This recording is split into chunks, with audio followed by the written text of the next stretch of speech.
If they want to continue to go the route of taking over Syria, they can do that. But they cannot do it with chemical weapons. They can't do it assaulting their people.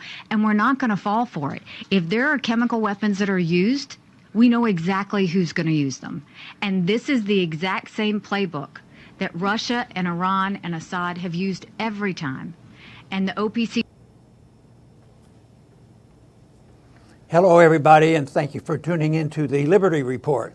With me today is Daniel McAdams, our co-host. Daniel, good to see you this morning. How are you this morning, Dr. Paul? I am doing very well, and today I want to follow up, and we've talked about Syria before, and there's a battle brewing over there. It looks like it might be a conclusive battle. That maybe Syria will be returned to the Syrians, for all we know. It's coming to an end. But before we get started, I wanted you to just make a comment about our little clip this morning, because in a way it's connected to Syria, but it's something that yeah, well, that's Nikki Haley. Nikki had to say, so she is not exactly on our side of the foreign policy issue. No, it's classic Nikki, and she took off on what President Trump tweeted on Monday, warning Syria against retaking. But if you listen to this clip, it's really pretty incoherent. She's saying, if the Syrian government wants to take back Syrian territory, well, I guess that's okay. We can't stop them, but they better not use chemicals. And if chemicals are used, we know exactly who has used them. She's a psychic, as Caitlin Johnstone, who spoke at our conference, wrote yesterday. She's a clairvoyant. She knows beforehand. So it's this whole thing opening the door for yet another round of U.S. strikes. Against Syria. But half of that's probably very true. If there is one, she'll probably know exactly who pulled the false flag. Not that that's what her reaction will be, but if there is one, that she will know. But no, in the last few days, few weeks, there's been a lot of talk about the supposedly could be the last major battle for Syria, to return Syria to the Syrian government. And of course, from the side of Assad are the Russians and Iran, and they're lining up. But it looks like the last haven, that last holdout for the Al-Qaeda and ISIS is in Idlib. And there's thousands of people there, and they're not laughing at a few stragglers. They have a lot of people there willing to fight to the end, and the bombing has already started. The Americans have dropped some bombs. The Russians have been bombing. The Israelis have been bombing. So they're softening up their targets, but it's still, I think, even the side that is determined, and they will put Idlib back into the fold under Assad. But I think there's some people still hoping maybe some sense can come to these people, and maybe they can build some areas where the people who say, hey, I don't want to be annihilated, and let them go or something like that, instead of destroying the city like another city was once destroyed by some of our bombs. Yeah. No, and I think they've worked on building humanitarian corridors like they did in Douma and in Ghouta beforehand. But the issue is, this is the last stronghold, and you mentioned that it's held by Al-Qaeda. Al-Qaeda primarily, the Nusra Front, and also another terrorist group out of Turkey. The two of them pretty much control Idlib. And it's not us saying it. It's not the conspiracy theorists saying it. It's not the Russians or the Iranians saying it. It's actually President Trump's own envoy, as you wrote in your weekly column. Brett McGurk, the president's special envoy for the worldwide global coalition against ISIS, said last year that this area is a real problem for us, because this is the biggest Al-Qaeda stronghold since 9/11. So the two, if you look at what he says and what's happening now, that doesn't make sense. If it's the strongest Al-Qaeda foothold since 9/11, why is the U.S. demanding that Russia and Syria not take care of the issue? And I think most people assume that this is going to be concluded one way or the other, because they're actually lining up, and planning the future, for Syria under the new circumstance. It reminds me of Bretton Woods. About a year before the war was over, they were sitting up in Bretton Woods in New Hampshire planning the new monetary order. Well, in a way, there's some planning already too. There's one somewhat related to the United Nations, and that is the Russians, the Turks, and the Iranians are getting together. and they're making their plans. And of course, that'll be touch and go too, because I think Russia is not looking to have an all-out battle with Israel. So I imagine they're thinking about trying to pacify the Iranians and have them move back. But anyway, the Russians and the Turks and the Iranians are talking about this and what may come of it, and what kind of reforms there will be. But we also have other talks, and that's the U.S. government along with Israel talking with Saudi Arabia, the usual suspects. And but ultimately though, those talks are probably going to be important, but it's the victors who write the rules anyway. So I don't think it's the final word, but I think this is an indication that this thing is going to wind down. I think 7 years is enough. So often when these vicious wars end, it's just when people finally get tired of it. It's just too bad the American people haven't got tired of financing and being involved in Afghanistan. That's been going on a lot longer. But this one looks like it's going to wind down, and we should know about this soon. But as the Haley's comments are, they're looking at it for a false flag. I think that's a big deal, and we've talked about that already. About that and who gets blamed for it. But with all this talk, you would think it would become insignificant. Everybody's blaming each other already about who's going to be gassing whom, and of course, Trump's been pretty strong on this, way over the top, and I think he was the one that he was accused of being pretty hard on what he should do with Assad, last spring, in the 17, because and he didn't think it through. He said we got to get rid of this guy. But he was just, following up with the Democrats. This is a very bipartisan function. Yeah. All this pretense that the world depends on who wins between the Republicans and Democrats and who gets appointed to the Supreme Court, it doesn't even enter the picture when you think about ruling the world. The deep state is very, very powerful and influential in the Democrat and the Republican Party, and that's why I think that one way or the other there will be agreement on so much of this, especially the settlement, because certainly the alignments aren't going to be different than what the way it is now, and Trump is aware of that. He speaks out strongly, but it's still something that the best thing could happen is there is no gassing. If there is, the Russians they're probably doing a smart thing. They say, oh yeah, they're preparing. We've seen them hauling in some chlorine bottles and this sort of thing, try to neutralize this because they would be victimized by this. And it remains to be seen on exactly how this evolves. And speaking about Trump, I'll take the Trump of 2013 when he tweeted out, these rebels in Syria are all a bunch of jihadists. Why are we getting involved on these people's side? What are we doing there? We shouldn't be in there at all. So I'll take that one.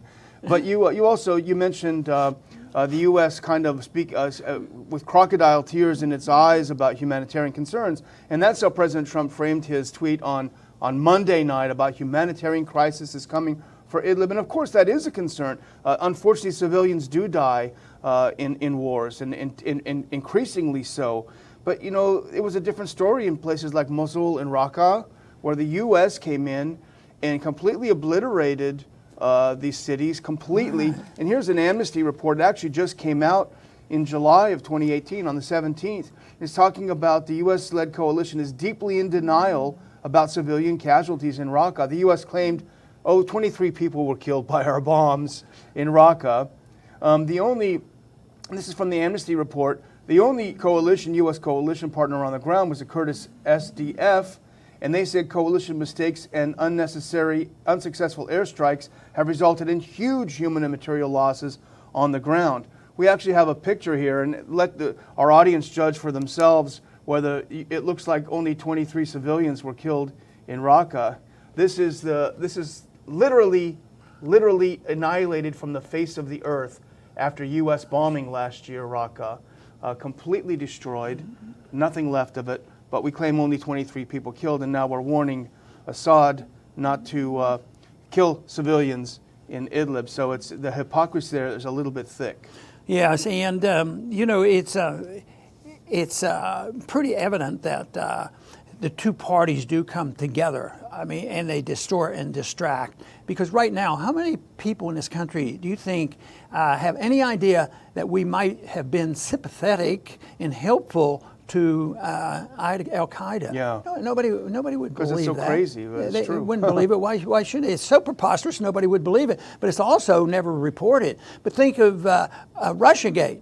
That's been reported a few times, and that's, fits the purpose of the two political parties, so that's ongoing. Who's going to blame whom? Who talk to the Russians more? But this whole thing that the Russiagate is something that exists.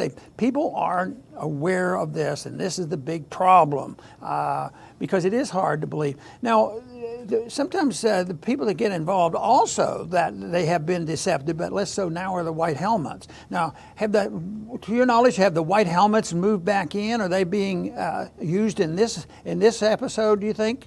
Well, the U.S. and the U.K. have already evacuated some of them from the South. Remember when they took over the Southwest, they evacuated them. Apparently the white helmets are there. I saw a couple of pictures yesterday of them diligently rescuing people, cameras at hand, ready to go. But of course, they're the ones that have been documenting these so-called gas attacks, which we very, very strongly suspect were false flags. Yeah, but most Americans, if they knew about them, it would sound good. You know, Yeah. they were to go in there and help. But immediately when somebody got hurt, they ran very quickly. I mean, they weren't helping anybody except the military operation, and it wasn't on the side of the American people. Yeah, well, why would they run when Al-Qaeda is defeated, even if they're not allied? And also, if they're these wonderful humanitarian, selfless volunteers, why does the U.S. government give them $100 million and the U.K. government give them millions of dollars? So it's a farce, I think. But you mentioned the bipartisan aspect of this whole thing, and I think that's the most sickening part. Yeah. And I'm sure you remember this, Dr. Paul, back in April, when actually the first time, in April 17, when President Trump first bombed Syria. What did the great liberal CNN, Fareed Zakaria, Donald Trump just became president tonight? You know, they couldn't even control themselves. They were so thrilled that he was finally bombing something. You know, it says a lot. You know, Syria was involved, with the spring revolutions, and I'm sure there were people, and still are some people, that are disgruntled and they don't think that Assad is the greatest. Yeah. But it shows that he probably has more support than anybody else. But sometimes when I'm in a certain mood, I stop and think, what would it have been like if we would have never lifted a finger to deal with Syria, this current Syria? Where would it be? There would still be some disgruntled people, and you'd still have Israel involved. You'd still have the Kurds involved. But where would it be? Would it ever have gotten this bad?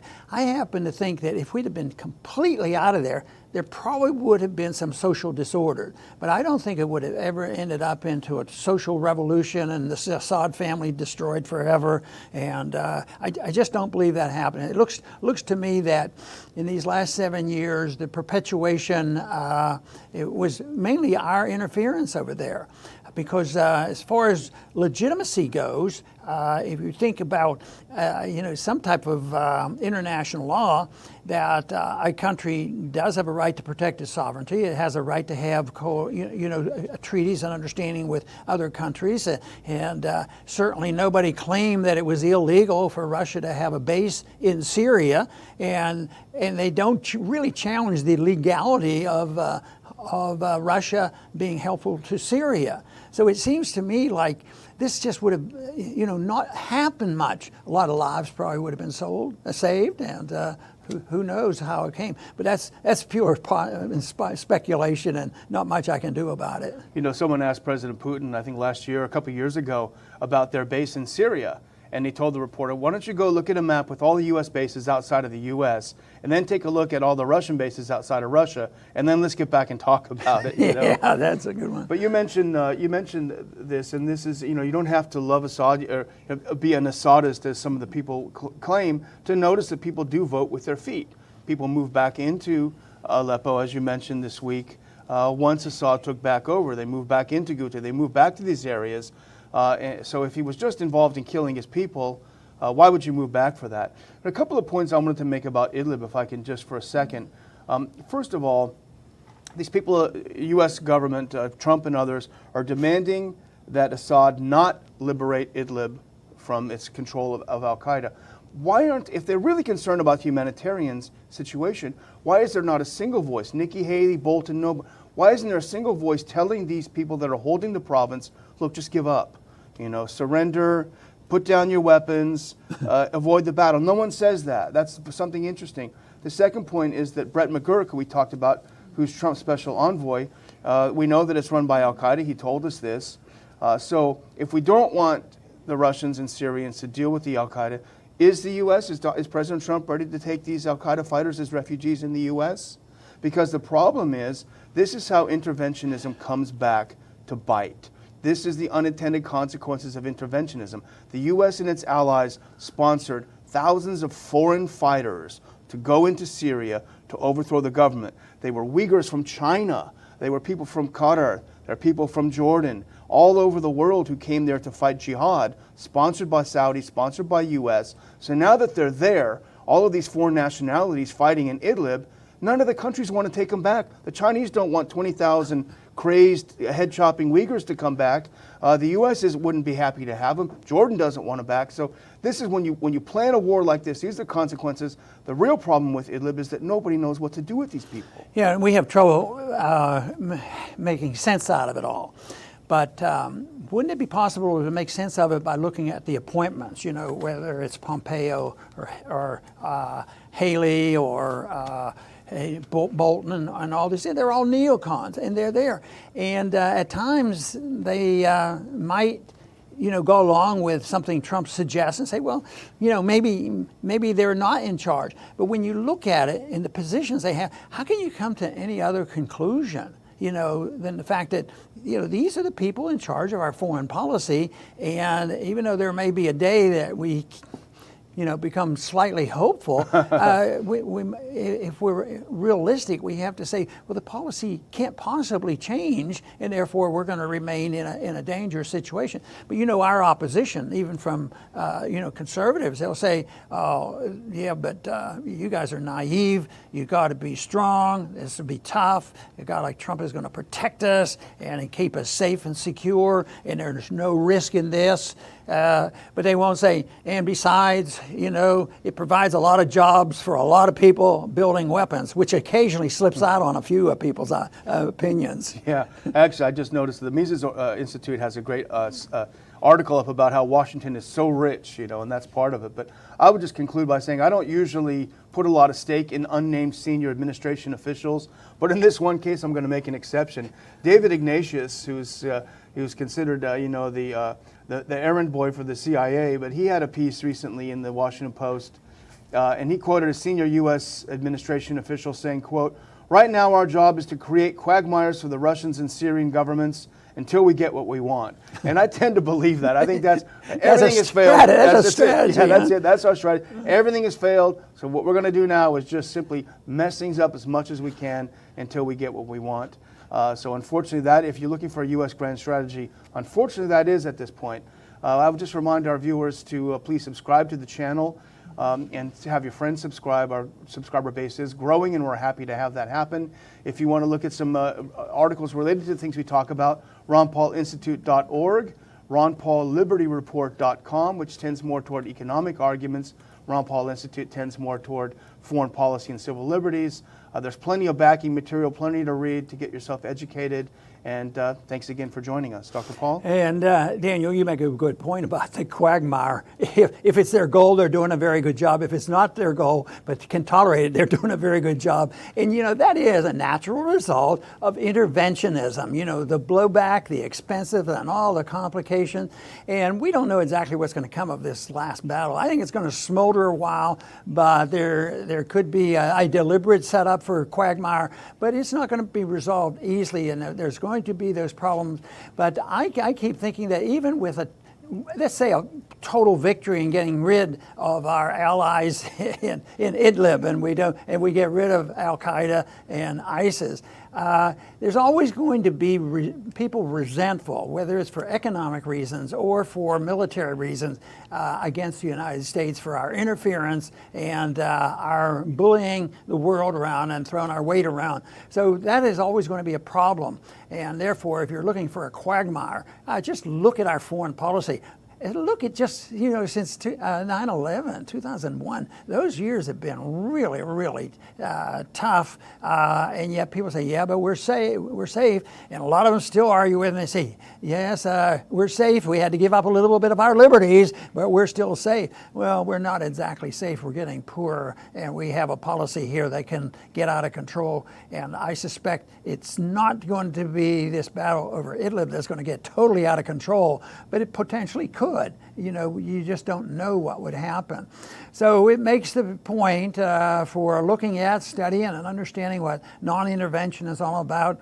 It's not isolationism. It's working and talking and trading with the world and working with diplomacy rather than just saying, you do it our way and we'll give you a lot of money. If you don't do it our way, you're going to have a lot of bombs thrown at you. So there's a better system. And I think that traditionally there have been many in America that have talked about this, and that we just have to get the people who are interested in peace and prosperity to know what that is, what that comes from. And you have to have a philosophy on foreign policy and domestic economic policy in order to achieve it. But I cannot believe for a minute that if you poll the people of America and find out, do you think it's a good idea to work toward peace and prosperity? I would say most people would say, yes, that's a good idea. They have to be convinced, though, the road to peace and prosperity comes from the recognition of what liberty is all about.